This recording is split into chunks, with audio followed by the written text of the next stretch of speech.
నమస్తే DRB news కు స్వాగతం. కుల వివక్ష, కూలి పనికి రాకుండా ఆపుతున్న గ్రామస్తులు. దళితులగా పుట్టడమే మా తప్ప.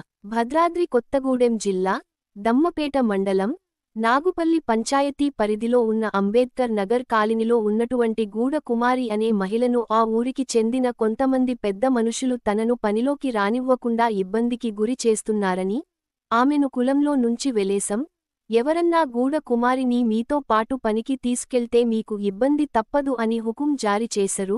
దళితులుగా పుట్టడమే మా తప్ప. సుమారు 6 నెలల నుంచి నా పై కక్ష కట్టి కూలి పనులకు వెళ్లకుండా నన్ను మానసికంగా ఇబ్బంది పెడుతున్నారని, గ్రామంలో ఏమన్నా శుభకార్యాలు ఉన్నా కూడా మనల్ని పిలవడం లేదని ఆవేదన వ్యక్తం చేశారు. అధికారులకు చెప్పినా కూడా స్పందన లేదు. ఇంకెంత కాలం మమ్మల్ని ఇబ్బంది పెడతారు? ఇకనైనా పై స్థాయి అధికారులు స్పందించి మాకు న్యాయం చేయాలని కోరారు.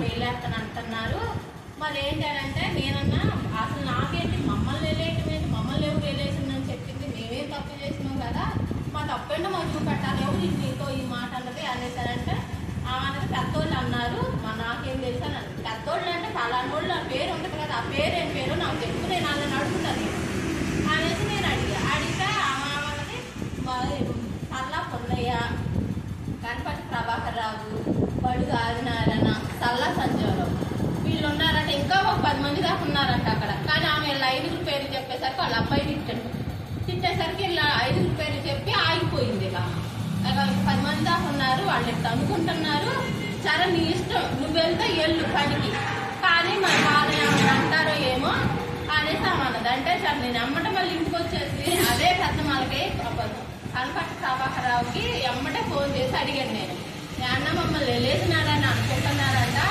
అసలు మేము ఏం తప్పు చేసినామని మమ్మల్ని వెళ్ళేసారు, దేనికి వెళ్ళేసారు, మరి ఆ మాట ఏంటనేది మాకు తెలియాలి కదా. అయినా నేను కూలి చేసుకొని బతికేదాన్ని, మా మీద మీరు వెళ్ళేయటం ఏంటి, మీకు కూలికి పోయేదాన్ని కదా, కూలికి గొడవలకి కూలికి సంబంధం ఉందా అనేది అడిగారు. అమ్మా నేనైతే ఏ మాట మిమ్మల్ని అనలేదు, చేయలేదు. నీకు చెప్పిన వ్యక్తి ఎవరు, ఆ వ్యక్తిని తీసుకొని రా నువ్వు నా కాడికి అనేసి ఆయన అన్నాడు. మళ్ళీ ఫోన్ బంద్ చేసి మళ్ళీ ఆ కాడికి పోయి అడిగా, అత్తయ్య మరి అన్ని మాట అంటాడో, మరి రా నువ్వు, ఆయన అనలేదని ఆయన ఆ మాట అంటాడు, నువ్వేమో అనడానికి చెప్తున్నావు కదా, నువ్వు రా మరి అడుగుదాము, నేను అడుగుతాను, నువ్వు రా నా అమ్మటే అనేసి ఆమెను అడిగారు. అడిగితే ఆమె ఏమన్నది, నేను ఆడికి వచ్చాను, నువ్వు పోయి పెద్ద మనుషులను తెలుసుకోవాలి కానీ మేమెందుకు వస్తాం అనేసి ఆమె అన్నది. నేను అమ్మటే ఇంటికి వచ్చేసి మా ఆయనకి చెప్పాను, ఇది జరిగిన సిచ్యువేషన్. అప్పుడు మా అన్న వెళ్ళేది వేసి వెళ్ళేసారంటే పోలీస్ స్టేషన్లో మనం వెళ్ళలేదు.